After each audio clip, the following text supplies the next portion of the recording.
Thank you everyone for joining us. I am Alicia Swami. I'm here with my co-host Eric Johnson, and together we are exposing mold. Keely is out today. She's got some important stuff to take care of.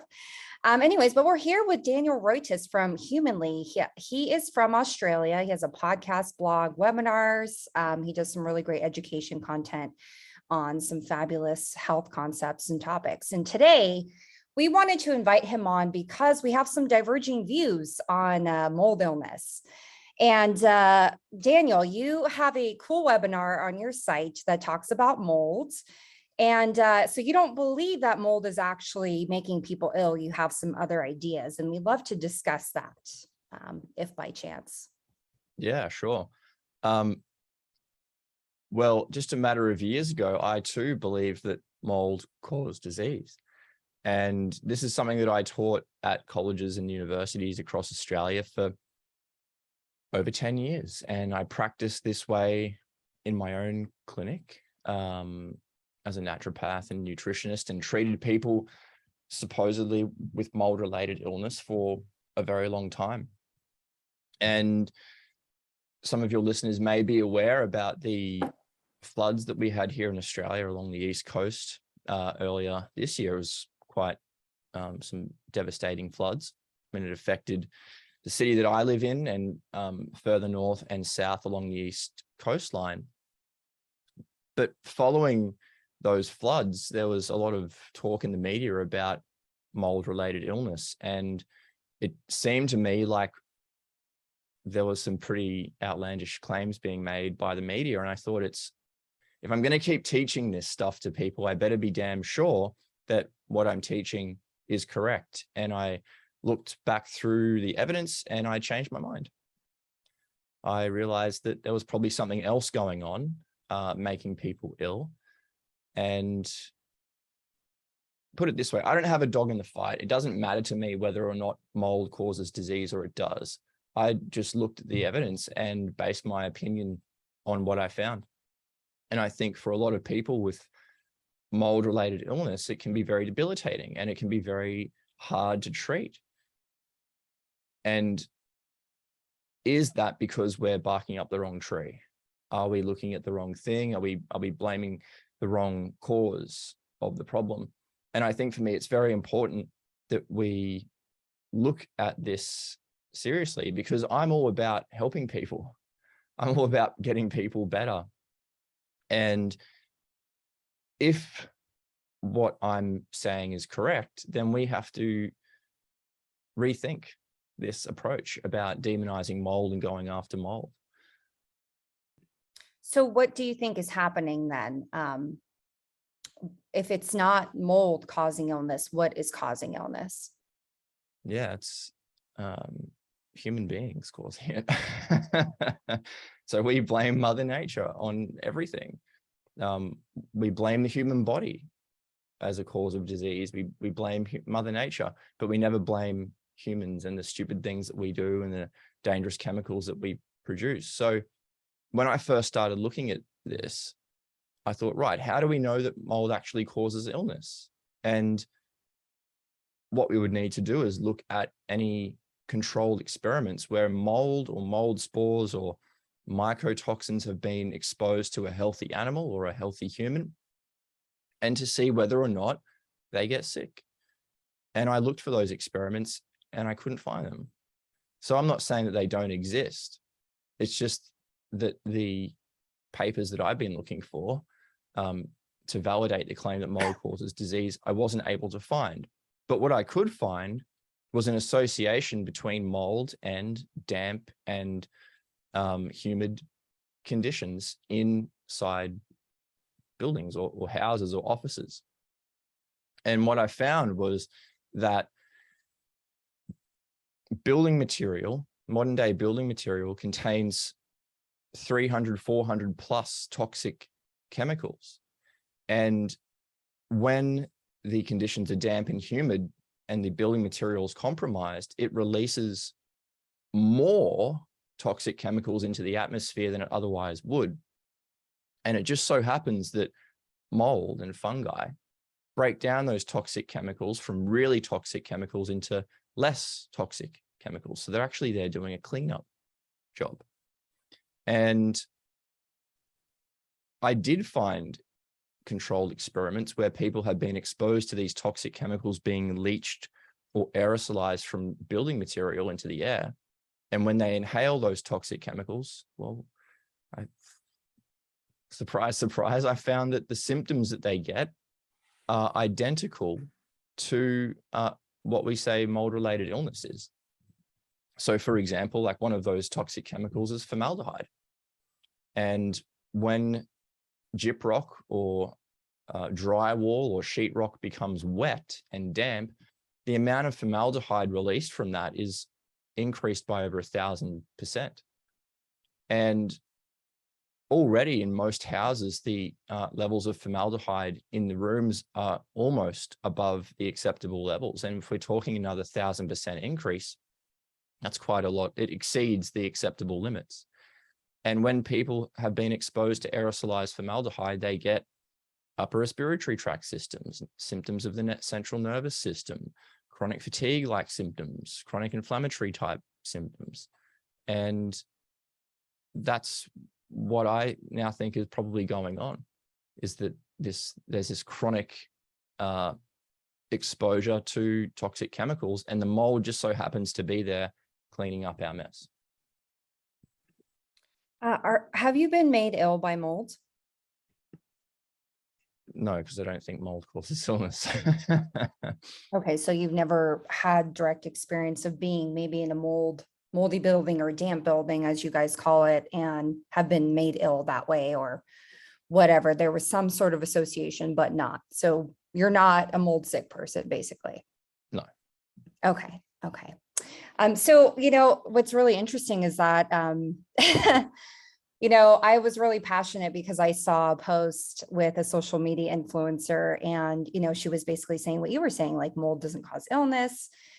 So I went and found a pretty interesting team of people out in Australia. Dr. Cameron Jones, mycologist, microbiologist, who does say that mold does cause illness. Amy Skilton, a naturopathic doctor who was also made mold sick, gone into a demented state, and also believes that mold, can cause illness. Nicole Bilsma, who is also a naturopathic doctor, PhD, researcher, and also has had 10 miscarriages because of a moldy building.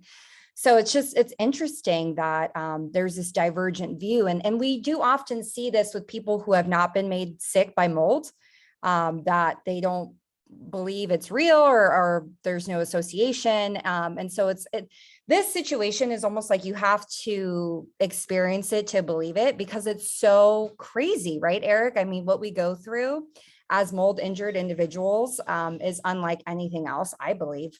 And so I'm just curious, you're saying that you've looked in the literature, you're not finding anything. So there's a million research studies that show that mold does cause issues.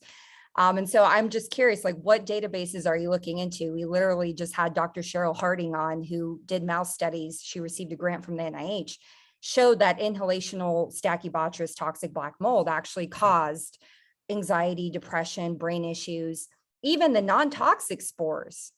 Just the spore fragments, the skeletons, caused illness and issues. And so I'm just curious, like, where are you getting your information to say that there is no correlation? Well, there is a correlation, there is an association, but I don't believe that it's a causal one. I haven't read the papers that you're describing there about your previous guest, and I would be interested to read these. And the jury's not out for me. I'm always willing to reevaluate information as I come by it, but I have spent considerable time looking for this information.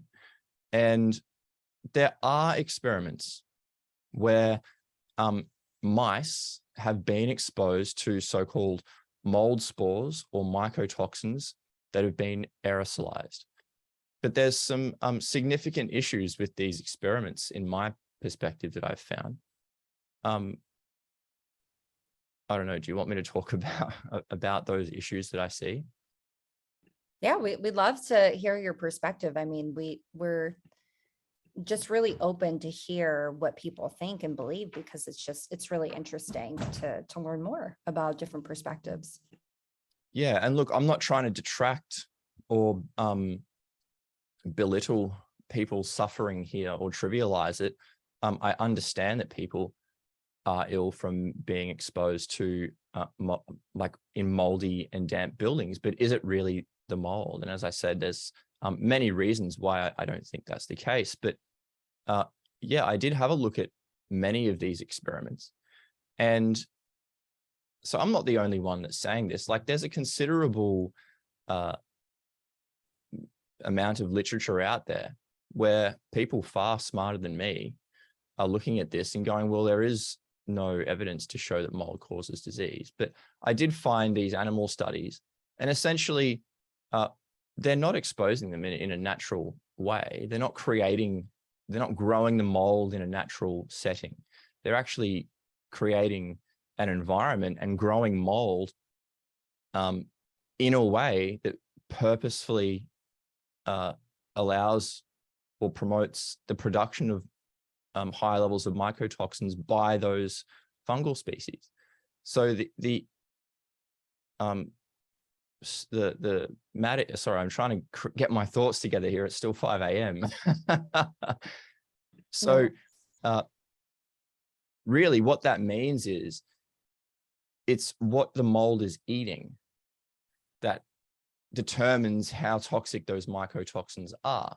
And in these experiments where they exposed the mice to the mycotoxins, they put them in tubes, they restrain them, they often anesthetize them, and they put little cone-shaped devices over their snouts and blew mycotoxins, which were grown in a laboratory under controlled conditions where they gave them various different food sources so that they would produce the most amount and the most toxic mycotoxins, and then blow that into the faces of mice that were restrained. And they got some respiratory symptoms, and they said, well, that proves mold causes illness. But nowhere have I found an experiment that has put some mold that's naturally growing on a piece of building material and then put it in a cage and exposed the mouse to it, so it actually gets exposure to, in a setting or an environment which is similar to what we'd see in nature or in our home. So it's very hard to draw any conclusions from those types of papers, because there are experiments where I've found that they've taken so-called pathogenic mold, fed it all different types of things, and in some instances it produces a lot of mycotoxins. In other instances it produces none. So it's dependent on the food source. So we can't blame the mold. It's not its fault. If it gets fed poisonous material and it starts to break it down, a byproduct of that is a mycotoxin, right? So it's not the mold's fault. If it was eating a tree or some breaking down dead animal or some decaying organic matter, would it still produce the same effect? And I don't think anybody's looked at that. So does it reflect what's happening in nature? And those animal studies, in my opinion, don't. I don't think I've ever seen a question. Mold theorist claim that it was purely natural mold that was doing this. It was always in combination with a chemical, like gaseous gas from the 1800s, where it was growing on the wallpaper and emitting trimethylarsine into the atmosphere just by going on the arsenic wallpaper, the green tinted wallpaper, and producing something that mold wouldn't normally do. So if you look at Dr. Shoemaker's books, or any of us who have been talking about mold for all these years, we always say that mold is breaking down some kind of human produced chemical, which has made it more toxic. But of course, in order to find that, you have to look at the mold. And since it's different chemicals, it doesn't work to blame the chemical, because it's going to be a different chemical depending on what the mold can get a hold of. So you have to look at the mold, where it's making people sick, and then find out what it's feeding on. Yeah, so I can use an analogy here. If I want to make some, like last week, I bought an ice cream machine because I wanted to make some homemade raw milk organic ice cream, and I did. And it was delicious. But when I ate the ice cream, it was really tasty because I put great ingredients in. If I get an ice cream making machine and I put in cream and milk and some chocolate and a bit of honey and whatever else, it's going to make a beautiful ice cream. But if I replace the chocolate with cow poo and then I eat the cow poo ice cream and I get sick, am I going to blame the ice cream making machine? So I see mold as the ice cream making machine. It's the ingredients that are coming in which determine the output of these mycotoxins. And even then, does the mycotoxin pose a threat in that setting where there's water damage to a human? And again, I can't find any evidence to show that it does. So yeah, it's very difficult for me to come around to that perspective that mold causes illness if there's no So it sounds like you've experimental basically evidence shifted the argument over to saying that our claims was that this is just purely natural mold. And I don't recall anybody ever saying that. Mm. I don't know if you've heard of Dr. Jack Thrasher, Dr. No. Jack Dwayne Thrasher, and a prominent immunotoxicologist who was head of the Chemical Injury Information Network back in the 1990s. Mm. And he was completely focused on chemicals. I mean, that was the organization, Chemical Injury Information Network. And when we proposed that mold, toxic mold could be a factor, they absolutely would have none of that. His primary culprit was formaldehyde. So it's exactly what you're proposing, that there's mold in houses and there's formaldehyde, and you put the two together and it's really bad. But his premise was that it really is the formaldehyde all by itself, and the different types of molds, they're just bystanders, really have nothing to do with the true culprit, which is formaldehyde. And during Hurricane Katrina, there were a lot of FEMA trailers that were rushed down there to provide housing, and they were loaded with cheap building materials, tons of formaldehyde, and these people in these trailers were getting sick. Mm-hmm. So he started a huge fuss over the formaldehyde. This became national news, and the formaldehyde got the blame. Well, over time, Dr. Thrasher came to realize that the formaldehyde wasn't really making people sick unless there was mold present. So he took more and more of an interest in mold. And finally, he kind of dropped out of formaldehyde and became a mold expert. So he did a fair number of papers on the subject. And it's very difficult to put humans deliberately into an environment where you can test this. So we have to look at incidents where this has happened and try to see what we can learn from it. And it turns out that just a couple miles away from me here in Truckee, there was an apartment complex that was built with these same kinds of cheap materials. And people started getting sick, diagnosed with chronic fatigue syndrome, couldn't recover even if they were removed from the building. So they wound up being classified as cases of classic chronic fatigue syndrome. In some cases, they wound up being treated with experimental antiviral drugs and Ampligen, an immune modulator that's being tried out on chronic fatigue syndrome. And these people were blaming the formaldehyde, not attaching importance to the mold. Dr. Thrasher came and investigated this apartment complex, found that the formaldehyde was elevated, but there again, the authorities are saying, but it's not enough to cause harm. It doesn't cause harm in other instances. So this really led people into blaming the formaldehyde, trying to sue the apartment complex, which fell flat because they had no basis for it. So there again, people are getting sick, not getting any help. The focus on formaldehyde did them no good. Dr. Thrasher kind of backed out of the situation. So they hired a mold expert to come up. And sure enough, he found toxic mold. There were plumbing leaks under the building, and the pipes had been wrapped with the paperback insulation, and there was toxic mold growing all over these pipes. So this was removed. It was completely remediated, and people stopped getting sick.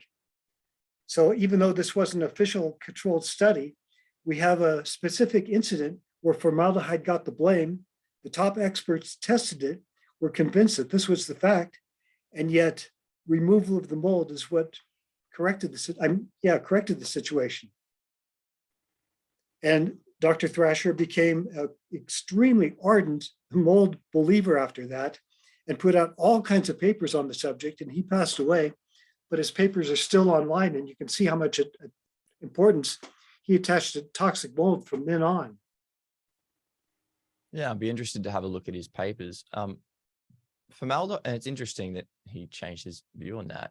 Formaldehyde is just one of 300 or 400 chemicals which we know are present in building material. There are other things that are aerosolized at the same time when building material gets wet, like toluene and benzene and these toxic chemicals.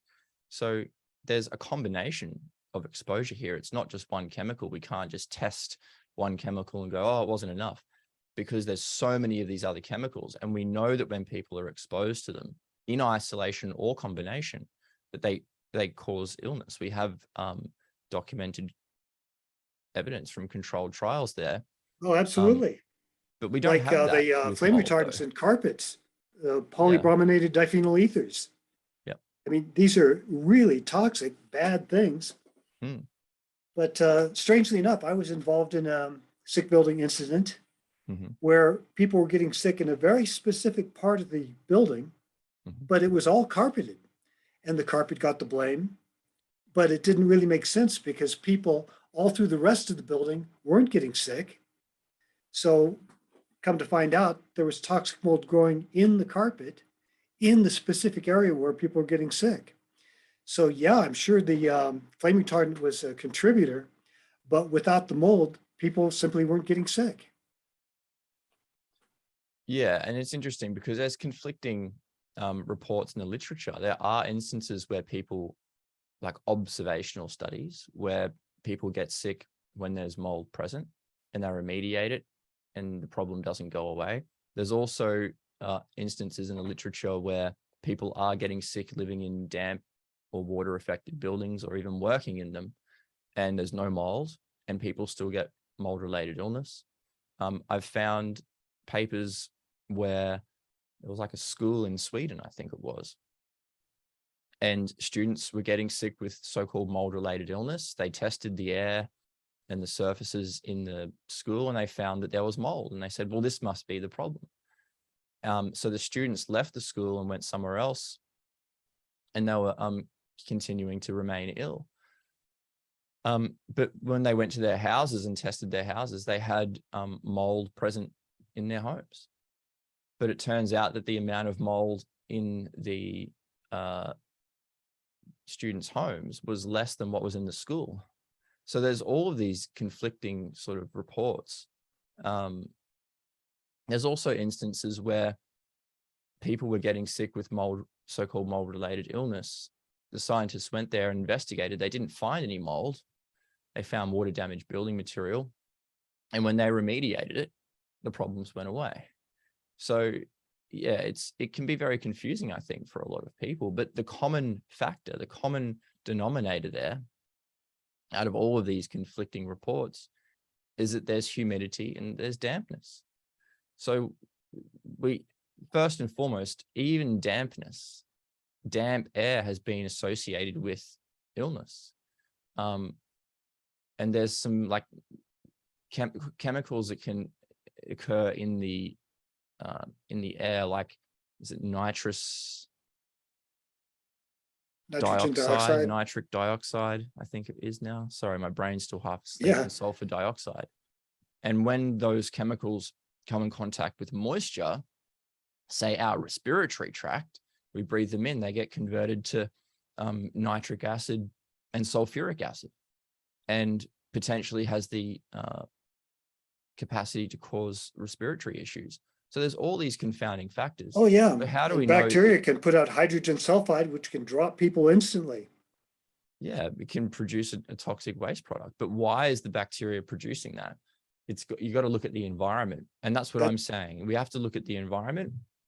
And if we are saying that it is mold, then how do we account for these other toxins just naturally occurring in the air? Which obviously when there's stagnant air, they can build up to higher levels and we can inhale that chronically. How do we differentiate between the effect that the chemicals are causing, being off gas from the building material, from these chemicals in the air and from the mold? And I don't think anyone's ever done that either, differentiated between what percentage of this illness is being contributed to by each of those things. Yeah, there's been a definite lack of interest in research into this phenomenon. So as you say, there's not a lot of studies. There's not much evidence out there. Mostly what we've got are a lot of sick people getting really horribly ill and then getting to the point where they point specifically at what they believe the culprit is. And it turns out to be trichothecene producing toxic molds. Now, this happened in a hospital in Quebec City, Canada, where the medical professionals were getting sick. And at this time, in the 1980s, mid-1980s, the only study said that on Stachybotrys, the T2 trichothecene producing molds, said that if you took people out of the environment, they would recover. So that became sort of the standard. And yet these people, these medical professionals in this hospital, they knew it was a sick building, but they didn't know what. They took them out of the building and about 20% of them did not recover. So this called for a little further study. And the culprit that showed up was Stachybotrys chartarum.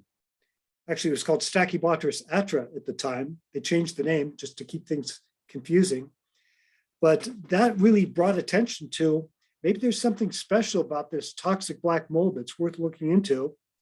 And over time, more and more examples showed up that when people failed to recover, there seemed to be permanent damage from these special kinds of toxic black molds.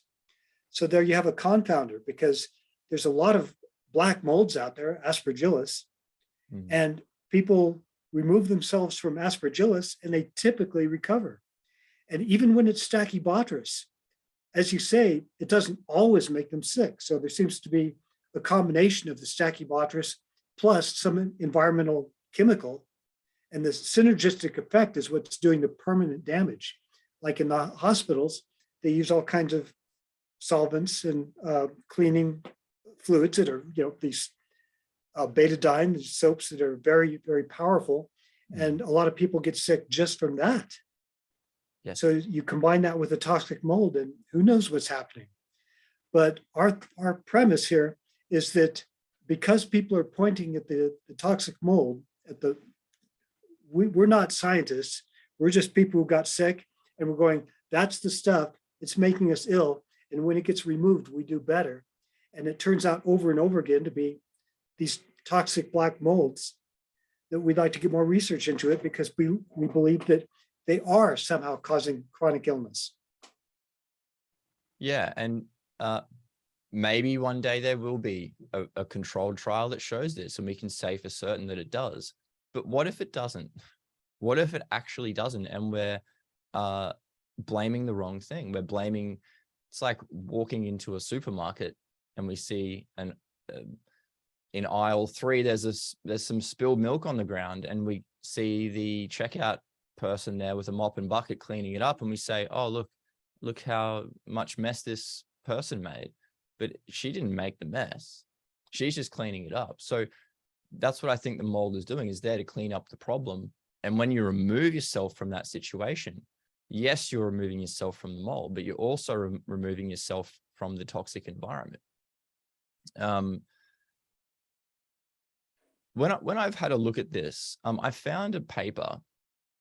It was published in maybe 2007, I think, from memory. I might be wrong. But they did expose healthy humans to aerosolized mold spores. And it was over like 3 days. And I think they were inhaling like 600,000 mold spores for 6 minutes, over like 3 times a day for 3 days, I think, from memory. And none of them got sick. And that's the only controlled experiment in humans that I can find where people have been exposed to mold and there was no disease resulting from that exposure. And I know people say, well, the exposure wasn't long enough, and there's all these reasons why it didn't cause illness. But if that's the case, how do we know? How do we know that the exposure wasn't long enough? Where's the data for that? And I guess that's all I'm really looking for is the data to back up that claim that mold. That's exactly the position Dr. Thrasher had back in the 1990s, where all these toxic chemicals, these pesticides, these flame retardants, formaldehyde, all these horrible things, and he didn't want to accidentally blame an innocent bystander, toxic mold. But if you adopt that attitude that we shouldn't look at it because there's so many other things, then we never find out if there really is a toxic mold. And that's exactly what happened in the sick buildings, is all the chemicals got the blame, and mold wasn't even on the radar and stayed off the radar because people wanted to be cautious about what they were looking into. And it wasn't until they finally encountered enough stories of people pointing at this mold that they looked a little further and found that certain types of toxic mold, they are so bad that they do have the capacity to suppress immune function and leave you wide open to a cascade of secondary problems, chemical reactivities, infections, reactivated viruses. And it's that cascade that does the damage. But to find it, you still have to look at the mold. Yeah, and there needs to be controlled trial experiments done here to show this. And that's the sort of perspective that I'm coming from. I can't say for sure that it does or it doesn't. All I can say is in those environments, there's these toxic chemicals and they're known to cause illness. And unfortunately, when we're looking at mold and we blame it, there's this association here. And we see the mold growing and people are ill, but there are other things going on. So this is my question, is how do we know how much is being contributed by the chemicals, how much is being contributed by the toxic chemicals in the air, like sulfur dioxide, and how much do we know is being caused by the mold? Well, so far, like from the research that I can find, there is nothing to show that exposure to mold or mold spores even is able to cause illness, but I can definitely find evidence for the contrary. So even if mold caused disease, even if it did that, would it still cause an issue if it didn't have access to those toxic chemicals? If it didn't, then we need to address turns out that the underlying cause, which absolutely, is the chemical. yeah. In fact, what brought this to the attention of researchers is that moldy hay was making horses sick, and the people handling the hay were getting sick. So they knew that this was mold growing in a natural environment. This was before World War II. So there wasn't any pesticides or flame retardants or any modern chemicals involved. It was just the Stachybotrys plus the hay. So they knew it had this toxic capability. So I'm not saying that all molds are bad. Aspergillus is all around. It's all over the wood. It's kind of normal to have it in our environment. But we have evidence that there are certain types of mold that even in their natural state with no other chemicals involved are still capable of causing this type of illness. And these are the ones we focus on. Yeah, I think we have to be cautious using that word causes, because in order to show that something causes something else, we have to do an experiment where there's a dependent variable and an independent variable. And that's the only way that we can prove cause and effect. So just by doing an association study and seeing, oh yes, there was mold there, we can't draw any firm conclusions from that it was a causal factor. I think we can. I mean, just as the veterinarians saw the horses getting sick, I mean, they didn't have to deliberately expose the horses to more mold and do an experiment, they could see this is what the horses are eating. This is the toxic mold. The toxic mold was causing the illness of the horses. So I think it's pretty safe to go ahead and say that. Yeah, I don't, to me, that wouldn't be enough. Like just Well, that because observation, I would want to see it in a it's not really controlled allowed experiment. to do toxic experiments on humans. That kind of went out with the Nazis. And now that we know that this toxic mold from animal studies has these immunosuppressive and inflammatory capabilities, we can't really put humans in harm's way by doing these kind of experiments that would generate the abstracts that would validate it.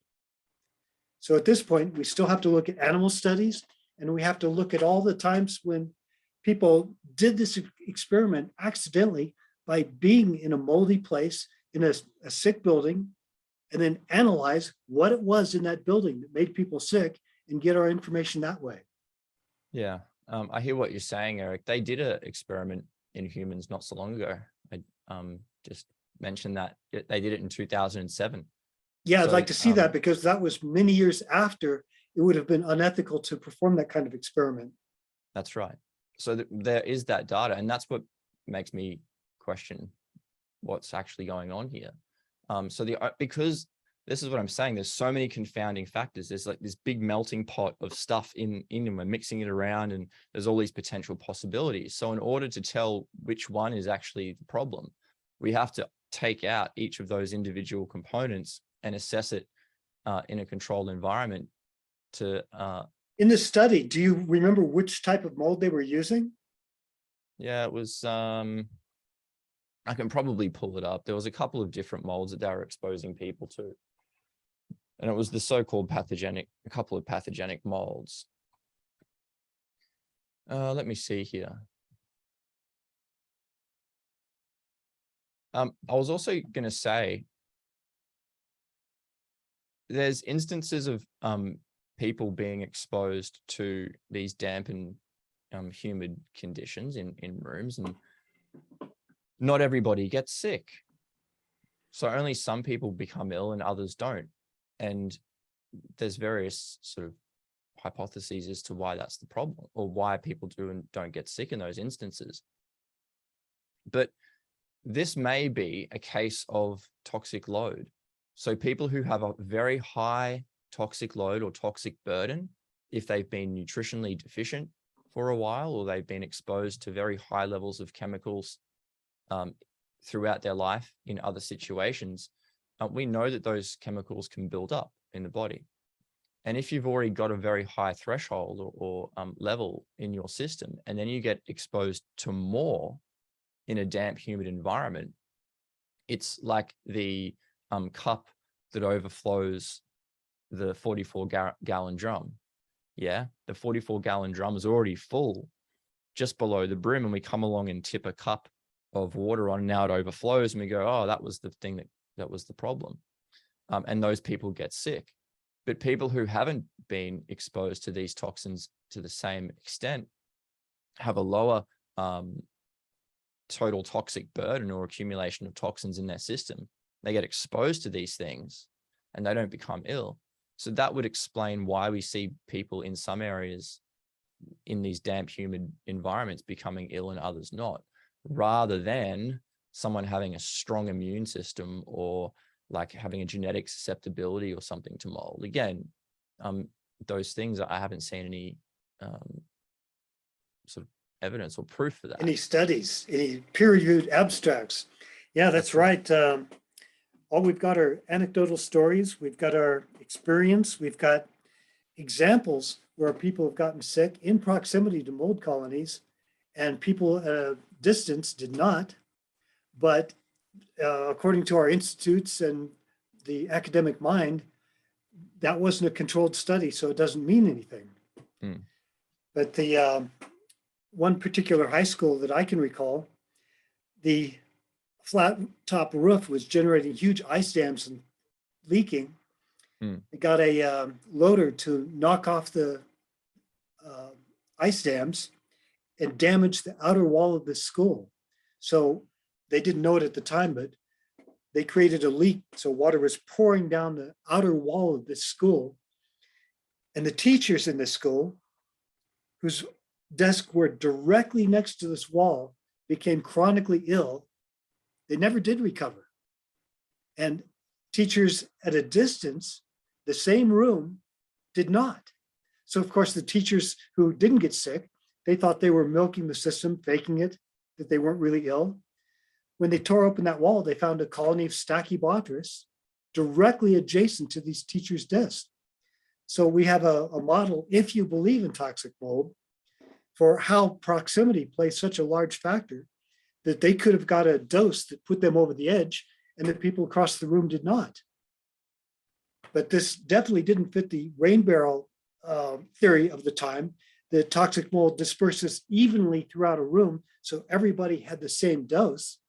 You could clearly see by the pattern of illness that those who were closest got the sickest. Those who either were at a distance or realized that the room was making them mildly ill and got out, they didn't get sick at all. And that would also hold true for the chemical perspective as well. So the Sure. closer you are to a chemical source or the further away you are, the more or less exposure that you have. So what they did is they focused so much on the rain barrel effect and the idea that it was anything and everything, the sum total of lifestyle, poor dietary choices, possible drugs, that they never even bothered to look hard at the circumstance and realize, wow, if we just kept looking, we would have found a toxic substance right here close to them that has the immunological capacity to produce this type of illness. So we have to beware of the toxic soup theory derailing us from making new discoveries. Yeah, and I guess the thing is, if we do these investigations where people fall ill and then we test the environment and we find something that we think is toxic, well, that's not the final step to prove whether or not there's a cause and effect relationship there. We have to take it one step further. And I see this quite often in the scientific papers. They say, we have sufficient evidence of association to prove causation. And I think, hang on a second, why is it that when we do this observation, we find this mold or whatever we think is causing the issue, we must then take it away, isolate it away in a controlled setting, and then expose humans or animals to it and see if it causes an issue. Because if we've got these, say, chemicals from the building material, chemicals in the air, which is like the sulfur dioxide and the nitric dioxide, and the mold, wouldn't we want to evaluate each of those three things individually and then work out which one's actually the most causative or the most pathogenic? What if mold was only responsible for 1% of the problem and the chemicals were responsible for 99%? What if it was Well, as you say, we need to look at the situation and take all the variables into account so we make sure that nothing is overlooked.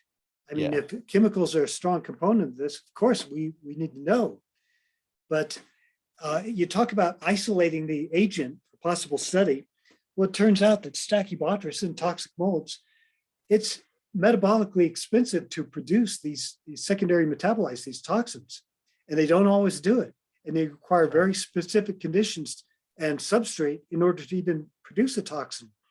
And when they first started studying Stachybotrys, they removed it, they put it in a petri dish, and they grow it and found out that it wasn't toxic at all. Mm-hmm. So it needed to have the all the right elements for it to grow. And one more thing, it needed a competitor, because if it doesn't sense the presence of something that it doesn't like, it still doesn't produce toxins. It's called an allelopathic response. So the methods that they were using to try to study this guaranteed that they never found anything. So they kind of had to go back to the example of, well, the horses are eating the hay and they're getting sick, and we know this is happening. So we have to look at all the conditions under which this effect is resulting. Yeah, and I think that point that you made, that it's the substrate that's important. Well, I would agree. It is the substrate, which is the most important thing. What is the mold growing on? What is its food source? If we grow it on something that doesn't have any of these toxic compounds or glues or chemicals or solvents or whatever, do people still get ill? So Typically, why, no. Typically sorry, not. what was that? As you say, they typically do not. So The that would show natural that it's not mold the does mold. not seem to be the culprit, So it's not but the in mold, and combination that's what with I'm saying. chemicals. But here was the interesting thing. Dr. Thrasher and I, we started going, okay, the chemical, or it's just as important to have a chemical involved as it is the mold. But over time, when you see one particular mold like Stachybotrys cause illness in conjunction with different chemicals, in one instance, a flame retardant, in another, pesticides, in another, formaldehyde, you go, wait, the common denominator was the mold. So that kind of throws it back into the ball, into the court of the mold. What's it doing? Well, Mother Nature's only got several things that it can utilize and microorganisms that it can utilize to clean up a toxic sludge pile. So it's got fungi, bacteria. That's really it. There's not a lot of other things that can break down these toxins. And Mother Nature does this. Sorry? Ultraviolet from the sun. Well, yeah, ultraviolet rays can degrade some of these compounds as well. But this is Mother Nature's cleanup crew.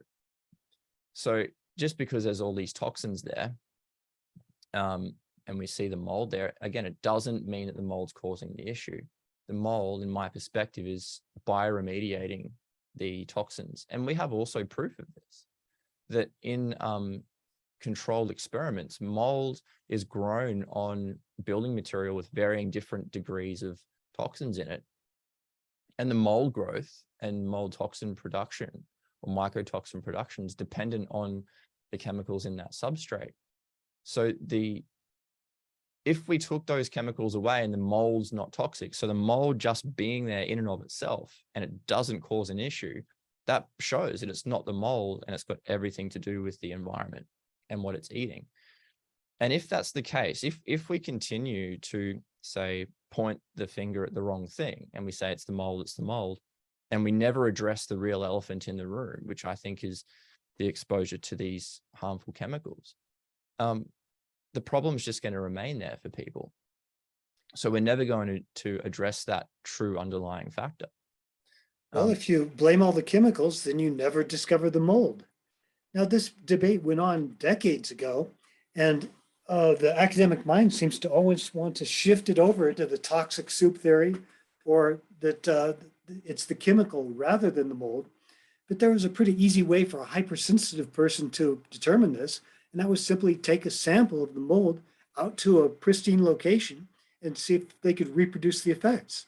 And so many people have done that now and are hypersensitive to the mold itself. And it's been tested.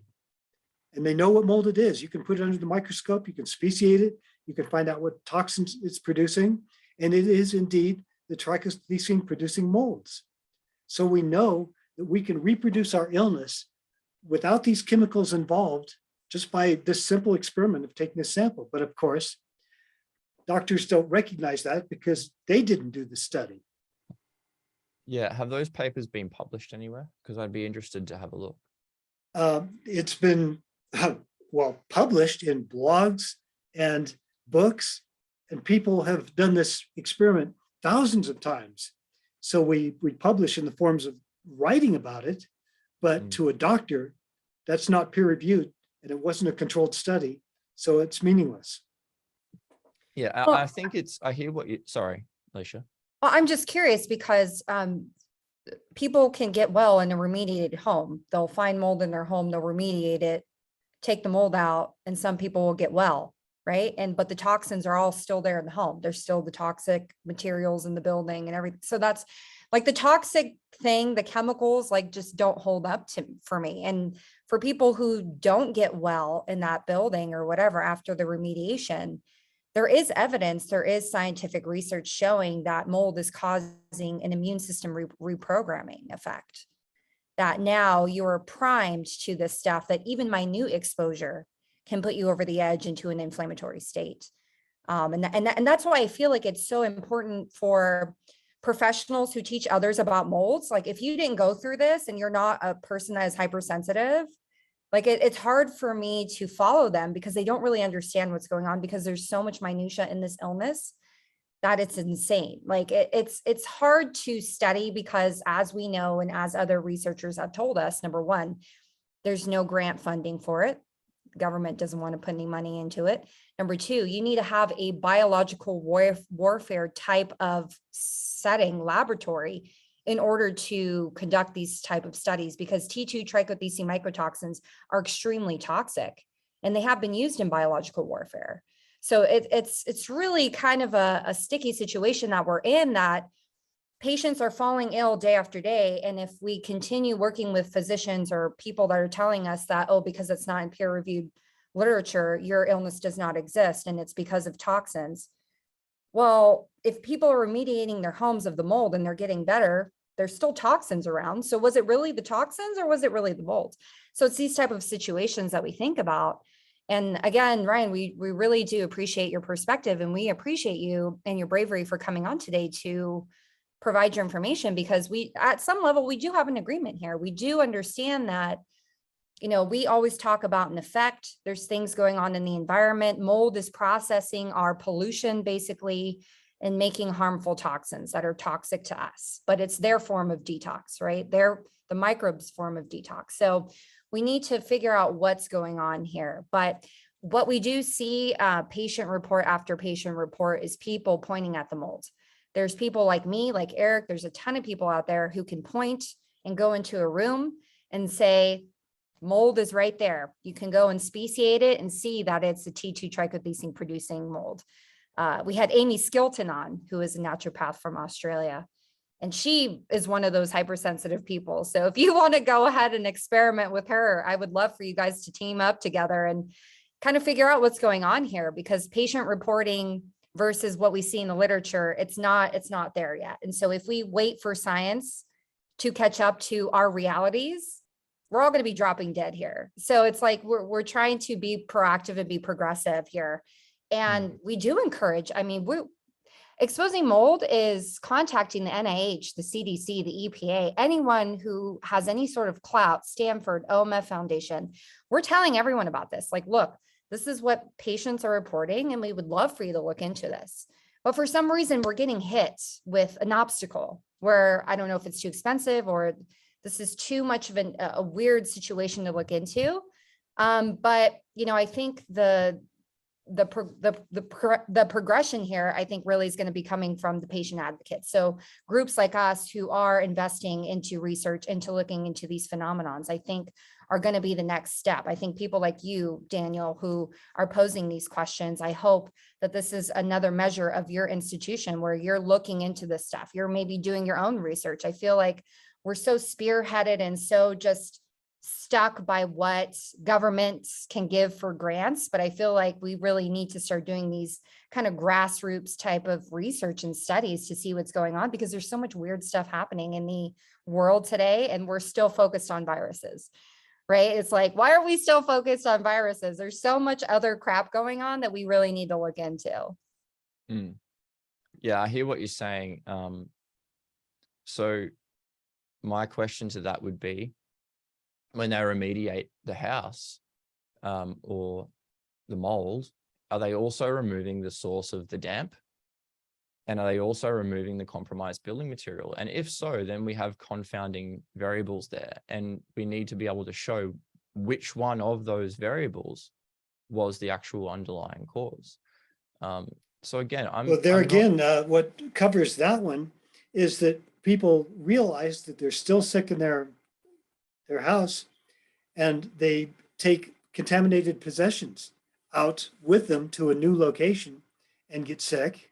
So they realize that there was something on their possessions that's so bad that it traveled with them, even without all the other stuff that's in the house. So by chasing that back to what specifically got on their possessions, we kept coming up with toxic mold over and over again. Yeah, there could be anything on that thing. And that So we're doesn't actually doing necessarily that prove it. experiment. It's just that it's not under a controlled environment where an academic can write a paper on it. Yeah. I think it's important for us to think critically here about what's going on, because what we're seeing is this association, and the association we're using as proof of causation. And as I mentioned before, about the ice cream maker analogy, the mold to me is just the ice cream maker. It's not the thing having the effect. It's just there to do a job. It's just there to clean up a mess. Like there are instances where they've grown mold on these toxic building materials, and they've measured the amounts of these toxic chemicals being aerosolized into the air. And what they've found is that there's a reduced release of toxins into the atmosphere. So the mold, we know that it uses formaldehyde and things as a fuel source. So if the mold doesn't have exposure to those chemicals, is the problem still a reality? If it's not, what that tells us is the way we are building our homes, the construction material that we're using is harmful. That's the underlying factor. It's potentially harmful to our health. And that highlights a deeper societal issue, which shows us that the houses that we're living in are not conducive to good health. So we need to modify the way in which we're building our houses and how we're living. If we just blame the mold, we're going to continue living in these toxic houses, building with toxic building material, which we know causes illness in people. And I don't think anything will ever change if we just go after the mold, which is sort of the superficial layer. It's like the fireman at the house fire. Every house fire, we see a fireman there. But do we say that it was the fireman who started the house fire? If we keep blaming the fireman and say, fire the fireman, we don't need them anymore, they keep making all these fires, we're going to be in a bit of strife here. Just about everybody who goes through the toxic mold experience does become chemically sensitive and points at all kinds of chemicals.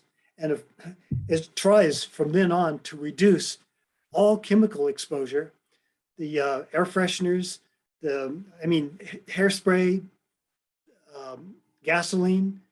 People complain, but they weren't sick like that until they were exposed to toxic mold.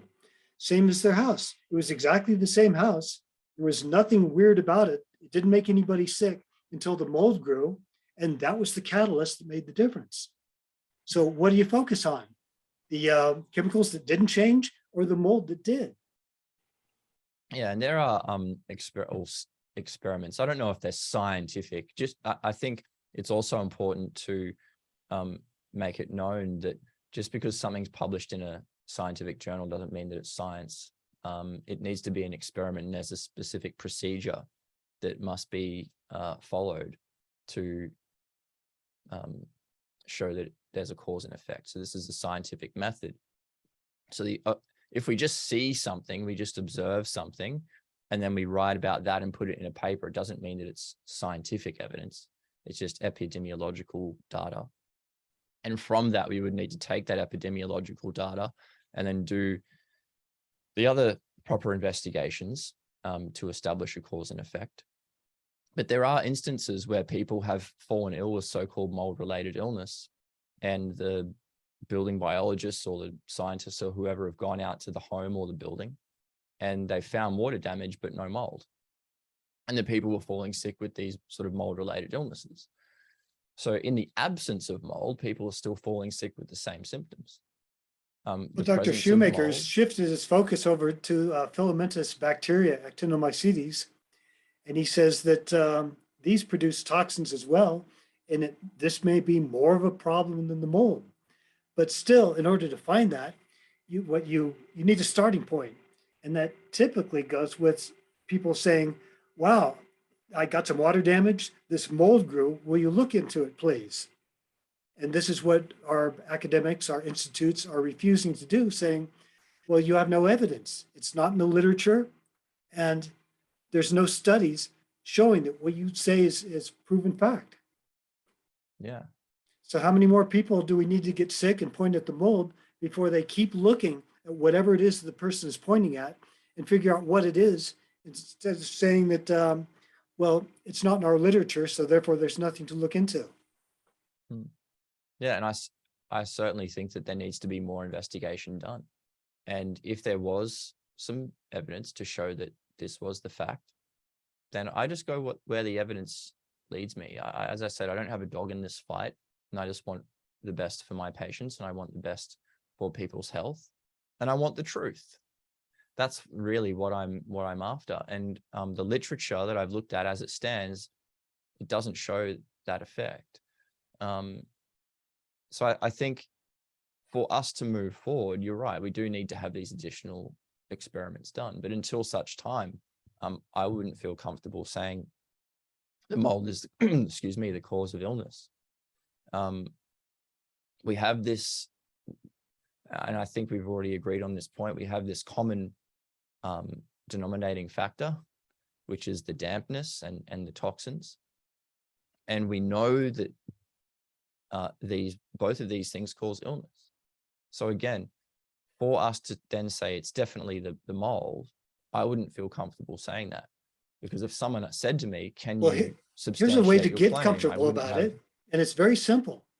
We do a mold hiatus, an experiment, where we take somebody who's sick and they don't feel they can recover, and we have them go out to a pristine location with none of their possessions, and then experimentally bring some of their stuff to wherever they are and find out if it makes them sick. If it does, then you need to trace that back and find out what got on that stuff. And a lot of people become so hypersensitive after doing this experiment, when they go back to their house, they go, wow, it wasn't just the whole house equally. Here's this particular place that's making me sick, and they point right at it. They go to the spot and they point it out. And of course, you hire a mold inspector and they go, okay, we found a dozen different types of molds there, a few of which are toxin producers. And that's about as far as we get with this. But we do know by this experiment, which is so easy to do, that it's a driving factor in symptomology. And from a layman's point of view, that qualifies as being causative. But it's not assessing an independent variable. So it's going as far as we can, narrowing it down to whatever's in that colony. And so far, it looks like we've got a few species of toxic molds that are very consistent in reproducing this effect. But there could be anything on that object that you're taking away. There could be thousands of things on it. So how not if we set up the experiment so that we limit the variables. Well, maybe another experiment that could be done. And I'm not going to do any of these experiments. I mean, it's not where I'm going to be heading with my life and my career. So I'm not going to be doing these experiments, but I think an experiment that could be done is to put some healthy animals in a enclosure with some of this mold. Say you put it in a petri dish and you put it in the corner of the room. Or maybe we grow mold on different substrates and we put healthy animals in each of these cages or these enclosures and see in what circumstances do they become sick. And this will help us to identify and eliminate certain things that may or may not cause illness and help us to get a better understanding. But until such time as those experiments have been done, as I said, I wouldn't feel comfortable making a claim that something causes something else when I don't have any proof for that. And, you know, this kind of, it feels like a case of mistaken identity to me. We're wrongfully attributing the blame to the mold. And just by saying that, I'm again not saying that people aren't getting sick when there is an environment that is conducive to mold growth. But in those situations where there's mold growing, as I've already stated, there's many other factors which we already know cause illness. So it's very important that we establish which one of those things is the driving factor. And I don't know who's going to do those experiments or when they're going to be done, but I'll certainly be keeping a close eye on the literature as it progresses forward. Well, after 35 years of requests and having doctors decline to perform these experiments, we can't really afford to wait. So what we advise is for people to do this mold sabbatical or mold hiatus, do the experiment for themselves, make their own determination. If you had a mold colony grow and you feel that you can point directly at it, take a sample of it, find out what it is. Take that sample to a pristine location, see if it can reproduce your symptoms. That might not be good enough for doctors, but at least if you do this experiment, you can find out for yourself in a compelling manner that will allow you to make some educated decisions on what you want to do about it. So like the other thing is we need to know how, if mold does cause illness, how much exposure, like, is it the mold spores? Is it the mycotoxins? How much exposure is actually required to become ill? Because what I've read is that people can inhale up to 10 billion mold spores a day just by living in their natural environment. So if we're already inhaling 10 billion spores a day and not all of us are walking around with mold-related illness, why is that the case? Why can we be exposed to these things on an ongoing daily basis and it not cause an issue? That's another thing for me when I think about determining cause and effect. Or well, I can tell you what the theory was back in 1985. There was a flu going around. It was spreading across the United States, a really nasty Asian type of flu. And the people who got sick in these buildings, they had a reactivation of this flu, this virus. So it was a combination of a cytokine storm from this horrible influenza plus the exposure that did some kind of permanent damage. Yeah. So if somebody in the same room didn't catch the flu, maybe they could withstand that exposure.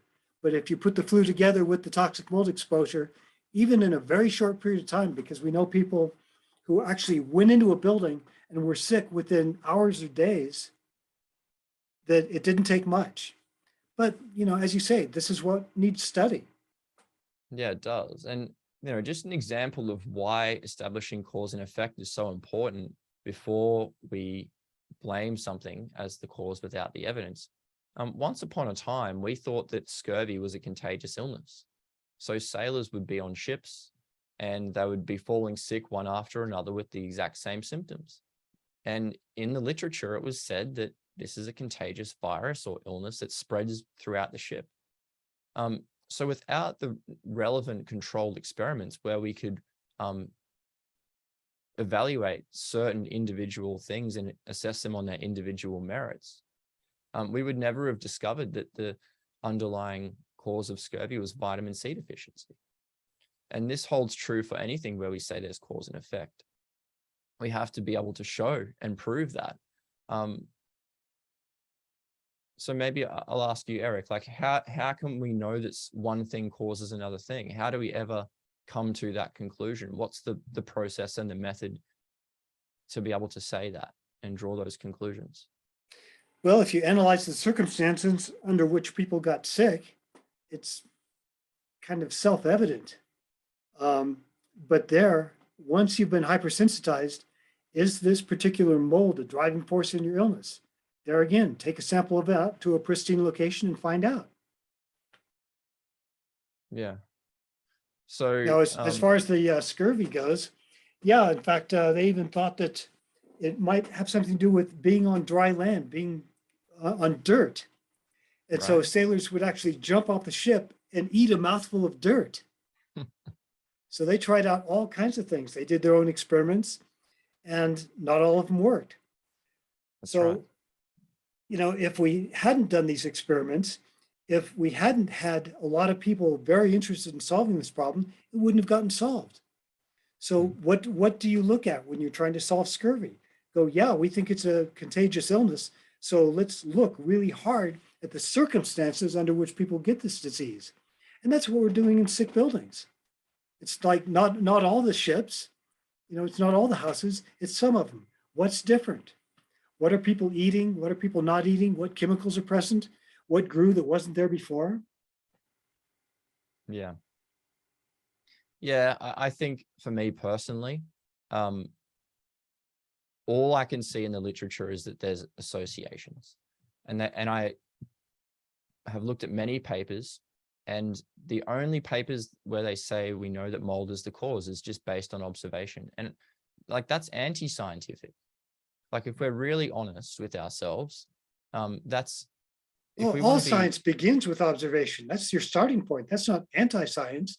That's the beginning of the process. that's right. But to say that it's a cause without doing the due diligence and doing those experiments and jumping the gun and it's like blaming it. It would be like going to the scene of a crime and seeing some detectives there, say at a murder, and then blaming the detectives as the murderers, because we haven't done the proper investigations to prove cause and effect. But we're saying that there's a cause, so we're attributing blame without the sufficient evidence. Well, it's true that the institutes, our academics, our doctors aren't really doing the experiments that would be compelling to them, but patients are doing the experiment every day. Every time mold grows in their building, they get sick from it, they're the experiment. From what they do in response to it, either getting out or remediating, lets them know whether it was a driving force in their illness in a cause and effect manner. So we feel very comfortable in saying, yeah, the mold grew, it caused my illness, I cleaned up the mold, it went away. So let's study the mold because that's what caused the whole problem. Yeah. And as I've said, where there's mold, where there's those toxic molds, there's those toxic chemicals. So again, how do we know it's not those? Oh, because of the exclusions. When you have Stachybotrys grow in a bunch of different buildings and none of these buildings have any chemical in common, then that leaves the common denominator of the mold. And it turns out that Stachybotrys can grow very nicely on eucalyptus, and people have become ill just out in a natural setting. Now, eucalyptus is kind of weird in the United States. So when somebody gets sick from eucalyptus, that catches our attention. And there again, we found Stachybotrys, certain species, loves the rotting bark of eucalyptus. And as far as we can tell, there's no chemicals around. Yeah, I would be very interested to see where that's been shown, because if it's an outdoor setting and there's wind and things and lots of other variables and factors, like how are they like standing this far away from the eucalyptus tree and inhaling, or like how does that work? Just walking through a grove, a hypersensitive person can feel it. Yeah. Okay. Yeah. Now I realize this isn't compelling to a doctor, but we can't afford to wait the rest of our lives while they say we've got no proof, we've got no evidence, you've only got associations, and none of this can be put to the test anyway, because we can't expose humans to controlled studies. Eric, what's your perspective on dampness? Do you think that has a direct correlation with illness? Absolutely not. I'm not afraid of saunas. I don't worry about taking a shower. I've never had a problem near a swimming pool. I've been in humid climates. Damp never had any effect on me unless there was a toxic mold present. So I believe that what's happening with the humidity is something about the chemical processes in the atmosphere is making the mold more bioavailable. And instead of looking for why this particular humid environment is making somebody sick, they blame the humidity. And you know that all the humidity of the world can't be doing this, because there's a lot of humid places and everybody would be sick. Yeah. So now if we take the humidity or the dampness and we have an enclosed, basically airtight room with very little airflow, and there's stagnant air there, and we know that humidity and that dampness causes the aerosolization of harmful chemicals into the air, would that not indicate that the contributing underlying factor was the change in the humidity and the moisture content of the air inside that room? Well, you have to find out what chemical is present. Now, Dr. Thrasher, when he analyzed this housing complex and was blaming formaldehyde, he explained that formaldehyde releases exponentially, geometrically, with increasing temperature. It doesn't just double with an increase in temperature, it's geometric. So for every 10 degrees of increase in the warmth of a room, the amount of formaldehyde you're exposed to would go up multiple times, not just double, but many more times. So as a result, he was having everybody keep their windows open in the dead of winter and trying to reduce the effect of temperature on the formaldehyde exposure, and that did nothing. So in a way, the lack of results from the experiment helped convince people maybe we not need to look somewhere else. You know, Dr. Thrasher doesn't quite have a handle on this, so they bailed out of the chemical theory and went with the mold guy, and it turned out to be mold. Yeah, I just find it interesting that we blame Mother Nature for what I believe are our mistakes. It's almost we're blaming Mother Nature. Oh, I never blame natural mold. My story is in Dr. Shoemaker's books, Mold Warriors and Surviving Mold. Okay, and I've explained flame retardants. Can we just go on that point? So if natural mold doesn't cause disease, and pathogenic mold does, what makes some mold pathogenic and other molds not? Well, are they just born that way? yeah, absolutely. Right. Not all molds are created equal, and the trichothecene producers are extremely potent. That's why they've been used as biological warfare agents. But why is mold doing this now? My initial theory was that it was processing chemicals into supertoxins, but it wasn't just one particular chemical. Over time, the variety of exposures of the combinations of various chemicals suggested that mold has somewhat of a window opener effect. It opens up a vulnerability that wouldn't otherwise exist for reasons unknown. And maybe that extends to other types of molds that in combination with the chemical, it's just plain bad. But because the Stachybotrys has powerful toxins of its own accord, and this is the one people pointed at more often, it seemed to be the easiest way to find answers. Look at the most egregious example. So another question, Eric, as well for you is, so these trichothecene toxins, are they dependent? Is their production dependent on any other factors, or does the mold just grow and it just produces these toxins willy-nilly? It just produces it without any other variable present? It needs cellulose. If mold can grow on various types of substrate, but if it doesn't have cellulose, it can't produce toxins. And can it produce more toxins in certain situations than others? Oh, absolutely. Yeah. And so what would some of those situations be? Like in what instance would it produce more or less?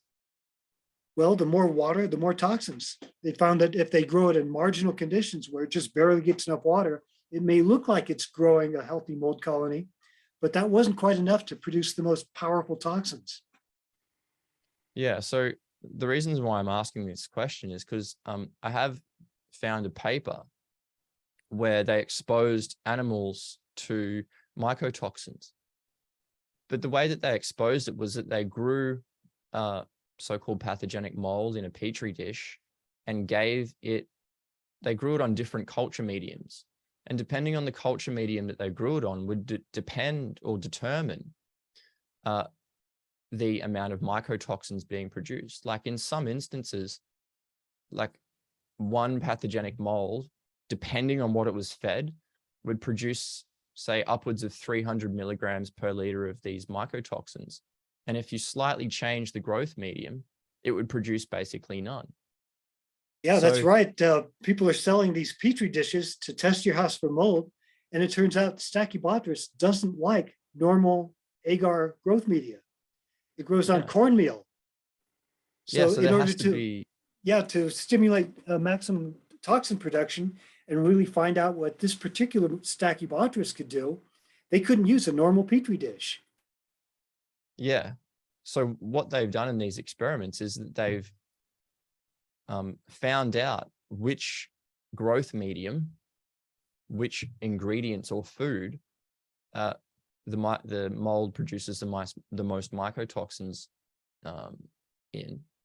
And then they I believe that's a take those malt-dextrose mycotoxins. combination. Yeah, they take those mycotoxins and it forms like a crystalline substance. And then what they do is they mix it with ethanol to aerosolize it and then spray it into the face of a mouse, and the mouse gets sick, and they say, well, that's proof that the mycotoxin causes illness. But if they used another culture medium and took that same mycotoxin and sprayed it into the face of the mouse, it wouldn't get sick. So the mycotoxin toxicity is dependent on the growth medium and the food that the mold is eating. So that would highlight, wouldn't it, that it's not the mold? And Well, it's not just that, but the way they did the experiment messed up the normal conditions that a natural colony in a normal setting would affect people. These guttation droplets, it's like sap. The toxin comes out in like a sticky sap that it's very crystalline, and it dries out and it shatters. And these crystalline fragments get into the air, and their size and shape determines whether they can penetrate your lungs. So if you mess with the experiment by dinking with that in any way, you've got invalid results. You haven't reproduced what's normally happening. That's right. So in these instances where they are producing these toxic mycotoxins, they're essentially manipulating the experiment in such a way so that it produces the mycotoxin. Or that it fails to become bioavailable because they didn't disperse it in a natural way. That's right. So we believe that when these guttation droplets break down, the crystallization process turns them into ultrafine particle form. And that's a critical part of what Cheryl Harding has discovered, is that part of the structure is just as important as the toxin itself. So when these components break down, it's how they are delivered that's just as important as the toxin. Mm. Yeah, I just find it interesting. Like, I feel like I'm so close to you understanding my point, that it's really, what I'm basically saying is, my premise is that it's not the mold, that it's the environment that it's growing in. So, and we know that we can modify the so-called toxicity of mold depending on where and how it grows. So it's that ice cream maker analogy again. So well, we're saying mold in the same sense maker? that people with yellow fever or malaria are saying, look at the mosquitoes. Now it sounds kind of crazy because obviously the resulting disease is not being eaten by mosquitoes, but in order to find it, you had to look at the vector. And it appears that in our situation, toxic mold is acting as a toxin and a vector. Yeah. So there's another, sorry, I don't know how much time you guys have got. I don't want to take up your whole evening or morning. Oh, I mean, we're good here. Okay. Yeah, this is a great conversation. That's just awesome because we're all divergent here. And so we love discussing this. We talk about mold all the time, so we can be here all day. It's really up to you. Sorry, my dog's. Yeah, that's cool. So there was a paper that you may or may not be aware of that I found. I'm just trying to find the paper. It might take me a while. So I've got a whole presentation here that I've given previously, and I've got all the references there. But I found this paper, and they basically said that in order, like, mycotoxins, they say, don't aerosolize. So there needs to be something that carries them from the mold. If the mycotoxin does cause illness, it needs to be carried from the mold to the host. It doesn't just aerosolize from the mold and go into the air and then we breathe it in or we're exposed to it. So it needs to be taken from the mold spores or by the mold spores from the mold to the host. And this paper that I found they said that the amount of mold spores that they find in water damaged buildings aren't enough for sufficient exposure to mycotoxins to induce illness. Yeah, that's a holdover back from the days when they thought that the toxins were totally contained within the spores, and that would be the source of exposure, whether or not you have airborne spores. Well, that didn't fit people's illness because they didn't find, as you say, sufficient volume of spores to cause some kind of illness, but people were getting sick anyway. So then they discovered the Causation droplets, which, by the way, are just the purified sap, the purified toxin, so there's no DNA. So the PCR methods that they're using to detect molds are missing the fragments, these microparticle fragments, which are floating all around and making people sick because their extremely small size gives them the ability to bypass our lungs' defenses and get into the blood and brain.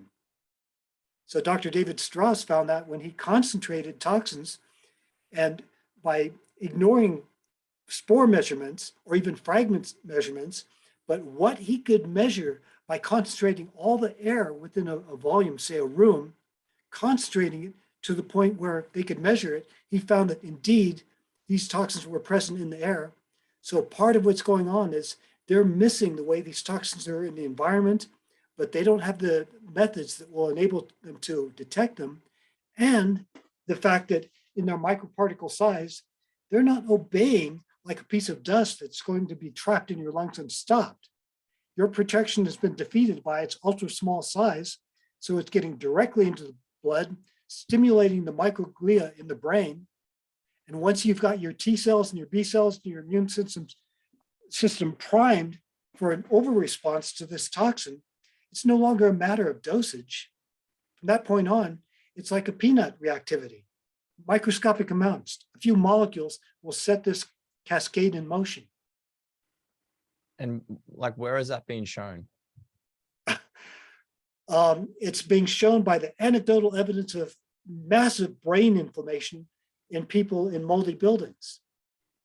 Now, as far as the methods of being able to show a direct exposure and the result, they can't do that because that would involve putting humans into harm's way. So they won't. They do it with an animal? I don't know if this has been done with animals yet. I believe that Cheryl Harding did.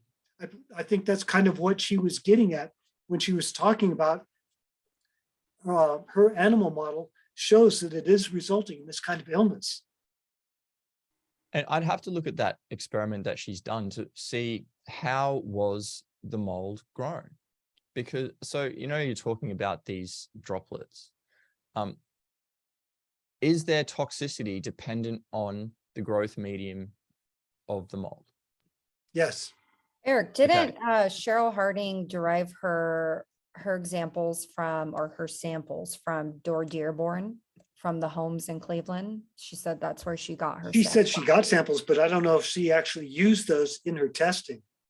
Got it. Yeah, because I was curious to know too. Like, she said that Dearborn had provided her samples from the Cleveland incident death.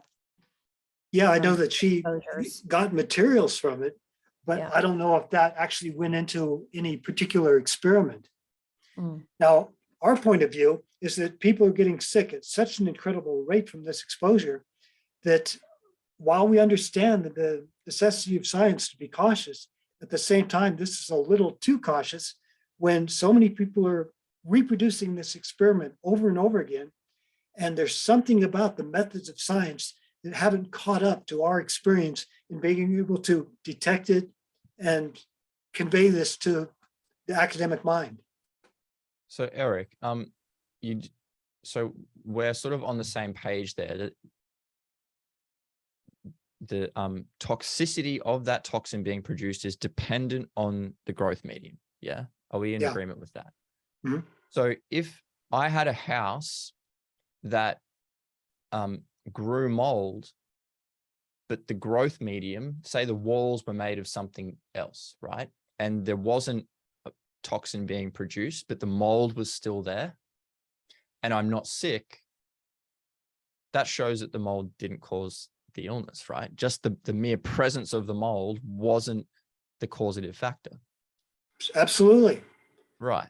Yeah, there have been many examples of Stachybotrys that didn't cause illness. We just did an interview with a British inspector, Jeff Charlton, and he talked about a building that was loaded with Stachybotrys, and it didn't seem to be making anybody sick. So then the reason why it would make people sick is dependent on the growth medium. Yep. Yep. And that's exactly what I'm saying. You're right. That's exactly what I'm saying. Is that it's the growth medium that is the causative factor. And rather than blaming the mold, because you just gave an example there of the mold being present. So we could go and remediate that mold and it's not going to have any beneficial outcome. But if someone was living in that environment and they got sick, but it wasn't the mold, there's something else making them ill. So we could, if someone was in that situation, they would point to the mold, right? And say, oh, it was definitely the mold that made me sick. So how do we know in instances where people said, oh, I had mold, that it wasn't a situation as you've just described? Can you see where that's I'm why coming we have to from study there? it. But remember, growth medium also means water. Yes. So stuff can come in on the water and feed the mold. And we're talking about all kinds of potential interactions there. Yeah. But in order to find it, we have to get our foot in the door by saying, there's the mold that it's making us sick. Now let's study what chemicals are present, what's in the water that's feeding this mold, why it's doing this. And we can't get past this blockade of people going, we have no evidence showing that mold is capable of causing this kind of illness. Yeah. So, I mean, to say that mold would cause illness, it would have to do it in every single situation. If we're going to not say, at all. well, then that just means that it's not the you mold. wouldn't say that for any pathogen. No, I mean, no. there are even people who resist HIV. Yeah. So no, you can't argue that it must make everybody sick in every situation, because there's virtually no illness in science that adheres to that standard. So if we say asked someone to stand in a busy highway and they got hit by a car, they would get hurt, right? Would there be a situation where someone gets hit by a car speeding on a freeway and they don't become hurt? Like, I don't think that would ever occur. So we would say that in that situation, getting hit by a speeding car causes massive trauma. But if there were instances where people were walking out into a highway and getting hit by speeding cars and they weren't getting hurt, well, why? Why are those people not getting They dodged the bullet. The car didn't hit them. Now, if you look at Stachybotrys, it's a protein synthesis inhibitor. It shuts off cellular machinery, which is vital to your function.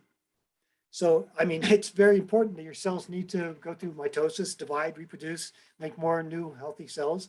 And if they can't do that, eventually you're going to wind up with a problem. And these trichothecenes, that's exactly what they do. Now, if you have a slight inhibition in protein synthesis, that in and of itself isn't going to result in a disease, but it will definitely leave you open to all kinds of other things. So maybe your immune system got derailed, and then you started having a problem with other chemicals, other infections, and viruses. And we know that the protein synthesis of trichothecenes and natrinones takes place in a test tube. So it probably would qualify as something that would affect everybody who's exposed, because in the test tube, it certainly does. Yeah, I also have many issues with test tube and in vitro experiments. Because they don't really reflect what's going on in reality. No, they don't, but if it shuts off protein synthesis every time, then you've got a good indication that it's actually capable of doing it.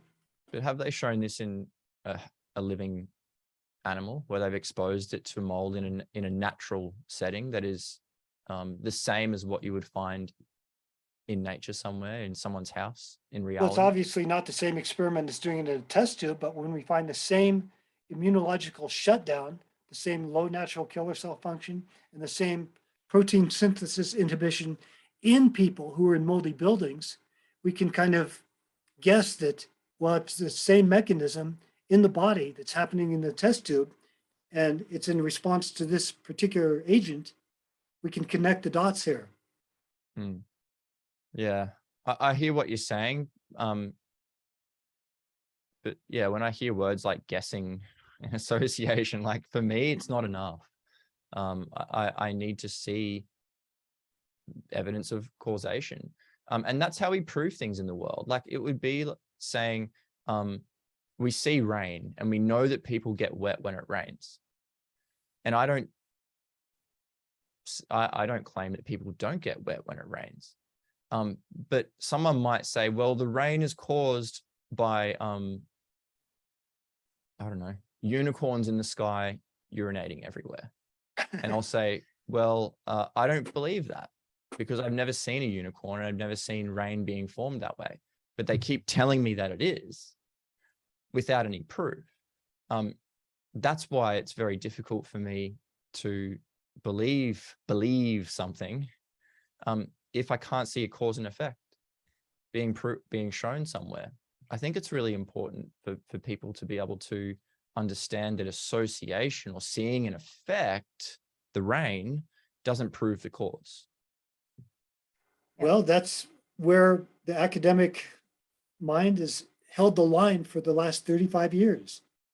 People get sick and they find this toxic mold, and so far, no amount of anecdotal stories seems to be sufficient to get them to say it's all anecdotal, it's just an association. All you've got are stories in the newspaper. Mm-hmm.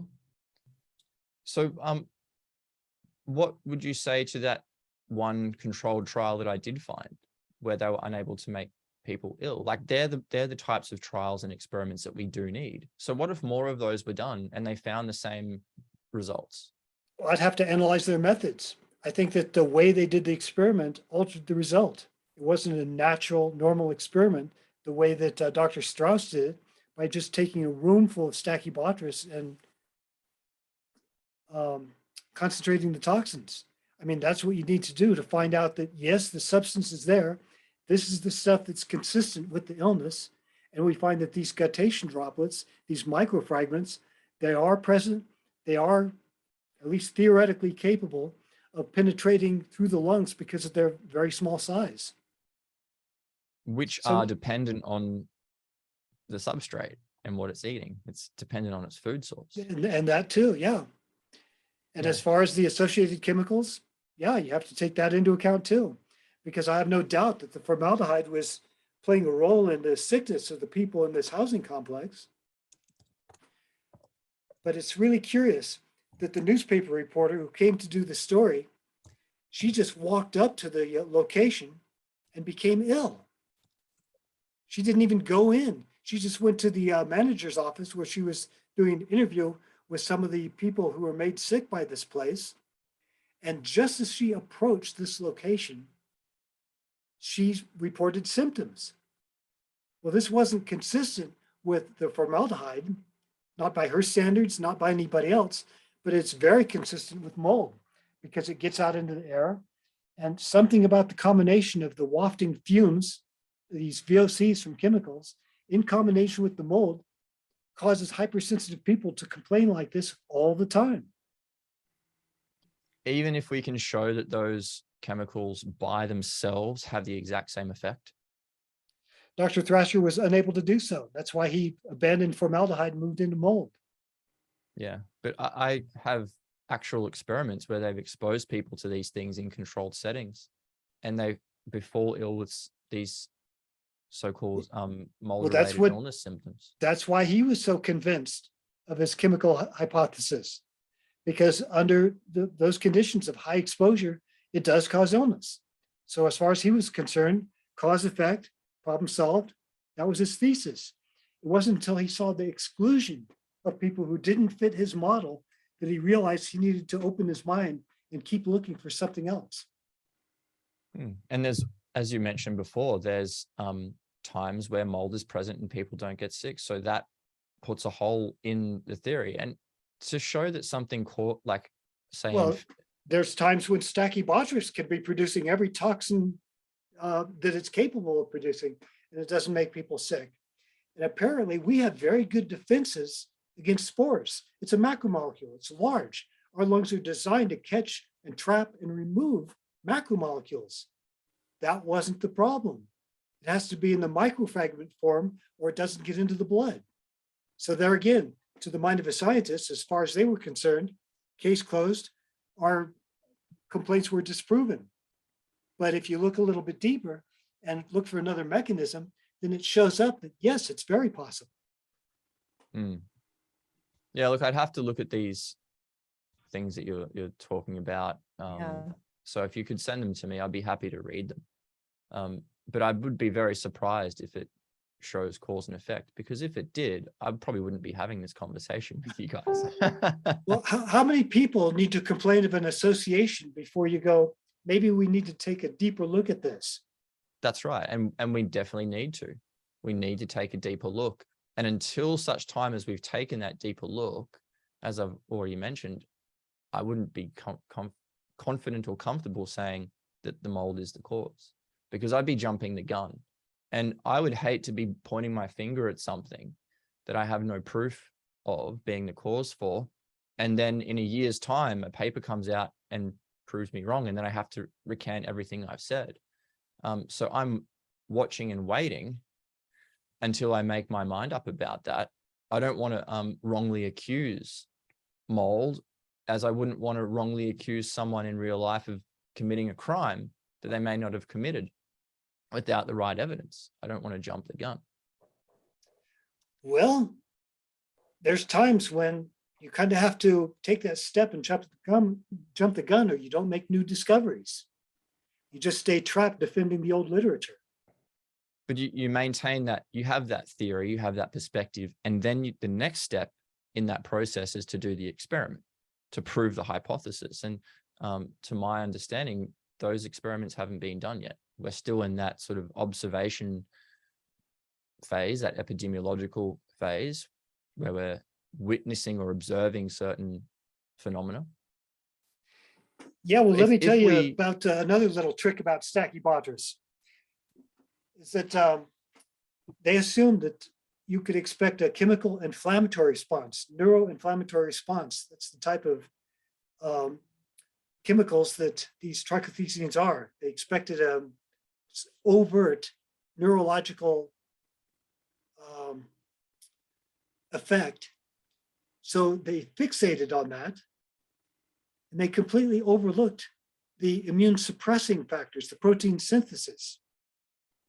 Once they finally realized that not all Stachybotrys was resulting, even when it's clearly present, not resulting in illness, they did take a deeper look at it, and they found out that Stachybotrys has an evil twin.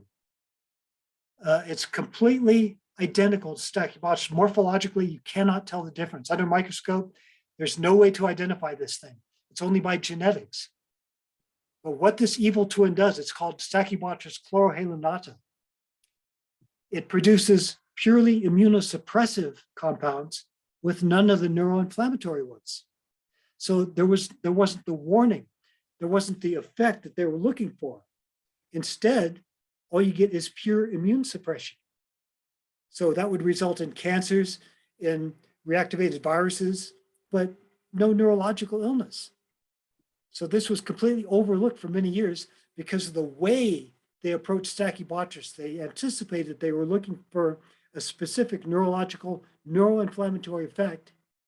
And it was the way they went about looking for a specific thing that blinded them that Stachybotrys was also doing something else.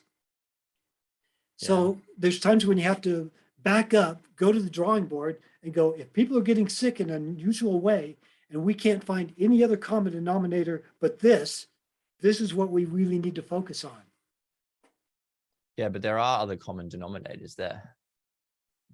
It's not just the mold. For our purposes, when we talk about mold illness, once we narrow it down, we find a few specific culprits that really stand out for their incredible effects. But how has that been done? Like, how have you come to that conclusion? Because we've already said that the presence of those toxic chemicals, we know cause a problem. So where has it been shown, where have you differentiated between the effects of both of those things and shown which one causes what effect in the body? Well, we haven't got a scientific study that used mass spectrometers to create a perfect environment in a stainless steel chamber and expose humans to known toxic molds that had these particular properties and these particular chemicals, because ethically we can't do that.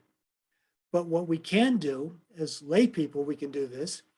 We can go, there are people who got sick in the presence of this particular mold, and we know what it is because we've identified it. We can send it to a laboratory and they can identify it for us. So we've got people getting sick consistently from this particular mold. And as far as we can tell, there's nothing else in common. There's no other chemical that has to be going along with this.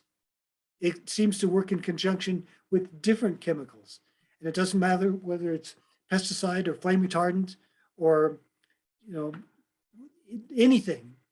Yeah. But I think the the problem with mold the kept chemical showing up as a thing- common denominator. Yeah. And the problem with the whole chemical wrap thing, it's like, so if chemicals were the problem, then why isn't everyone in every city sick or dead? I mean, because we're constantly around chemicals, we're constantly around God knows what in our environment, right? Every built environment, every road, every vehicle, everything is completely artificial. Then why isn't everyone sick if it's the chemicals? So it's like, in terms of the housing situation, we've talked to so many people globally where this issue is growing, and in every region, the built environment is completely different materials, whether it's, in Saudi Arabia, we have some reports over there, stone and mud homes. Like that's a natural built environment, right? That's made out of Mother Nature. Why is this mold showing up here? What's going on? So I think going round and round with technicality isn't really going to help people. I think if you're going to be selling webinars and classes and teaching about this, and you're positioning yourself as a mold expert for people out there, I'm not an expert at all.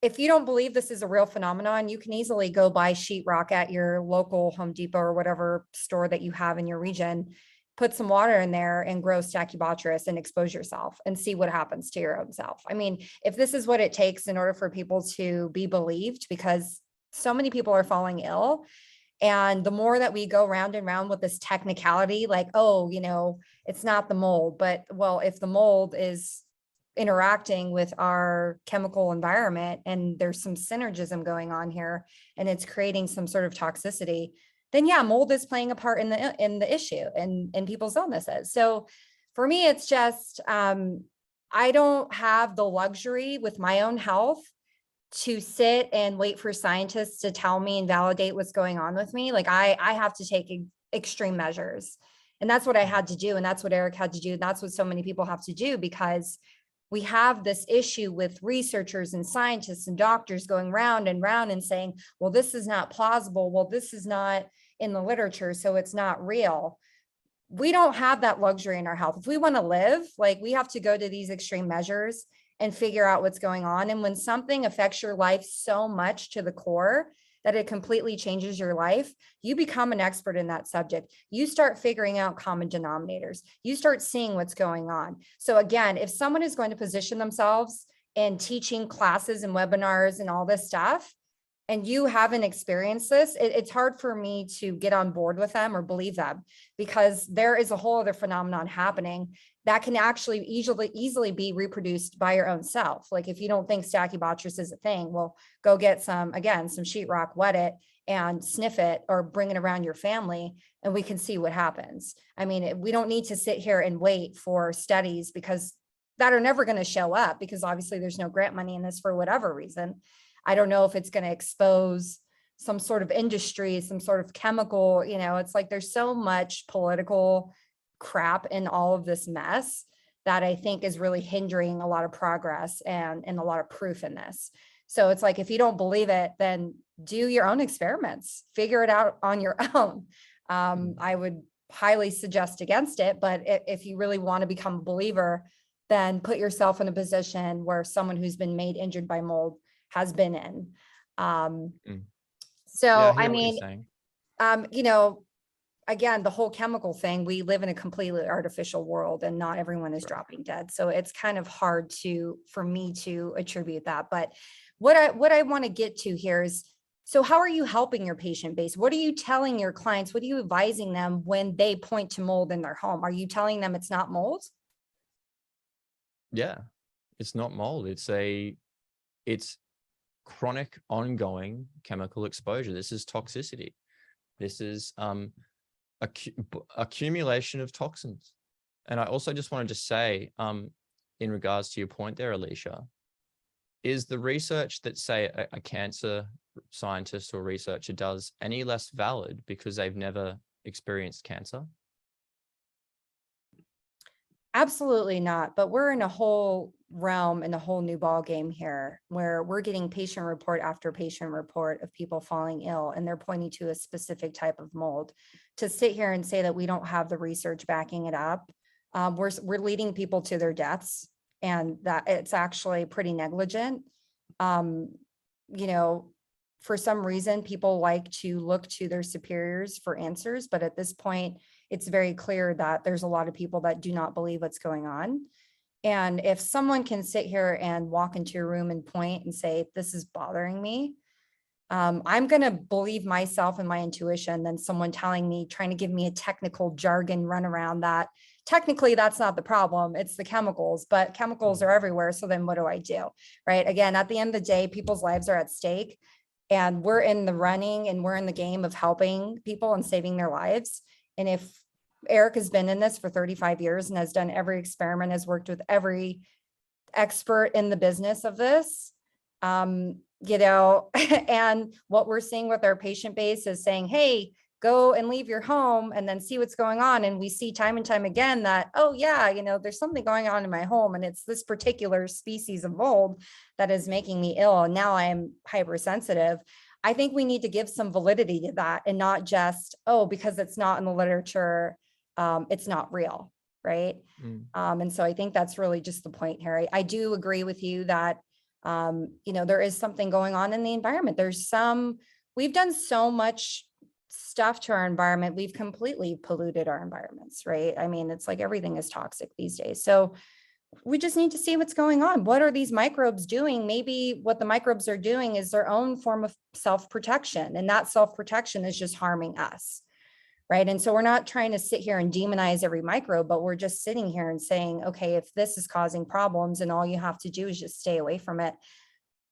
I mean, there's no harm in that, right? I mean, it's not a crazy thing to say or advise or to tell people to do.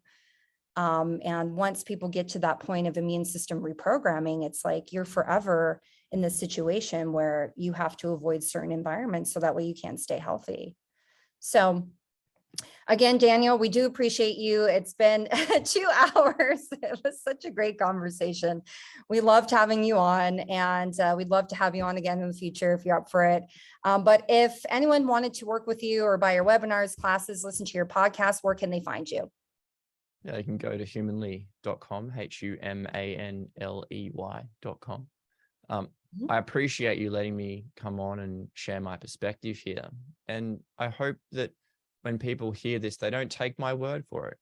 I hope that they go and research themselves and they read widely and they make up their own decision. Because if we are wrongly attributing the cause here and we're barking up the wrong tree, people aren't going to get to the bottom of the problem, and they're not going to get the answers that they deserve. And yeah, certainly in my clinic, I have helped people with this, and I haven't taken the approach of trying to get rid of the mold or these types of things. It's more focused around supporting the entire body and supporting the organs of elimination and making sure people have the right nutrition and addressing various other aspects of their diet and lifestyle, so that their body can heal itself. I don't go after one certain thing. And yeah, it's not a hunt for mold when I'm dealing with patients. So Mhm. Yeah. And people get better. The body Right. has an amazing capacity to heal itself from anything, I believe. It just needs to be given some specific things that are essential to life. And then we get out of the way and let the body do the rest. Yeah. So yeah, Right. thank you very much for the opportunity to come and speak to you. I really appreciate it. Yes, we definitely 100% agree on that. Avoidance is a big proponent of what we preach. We don't push any pills or any special diets or supplements. We do agree that the body has the ability to heal itself once it has the proper environment. So again, Daniel, we do appreciate you. Eric, thanks for being such a sport. You too. We're going head to head, and I really do That's appreciate the good. open dialogue. This is what we need more. See, we're not that scary, right, Daniel? I wasn't scared at all. We're not that scary. I feel like people are scared of us because we're a little fringe. We really try to push people off the edge here to think about mold and just environmental illness in general in a different scope. So thanks again. And everyone listening, we'll see you next time. Sorry, let me just stop the recording.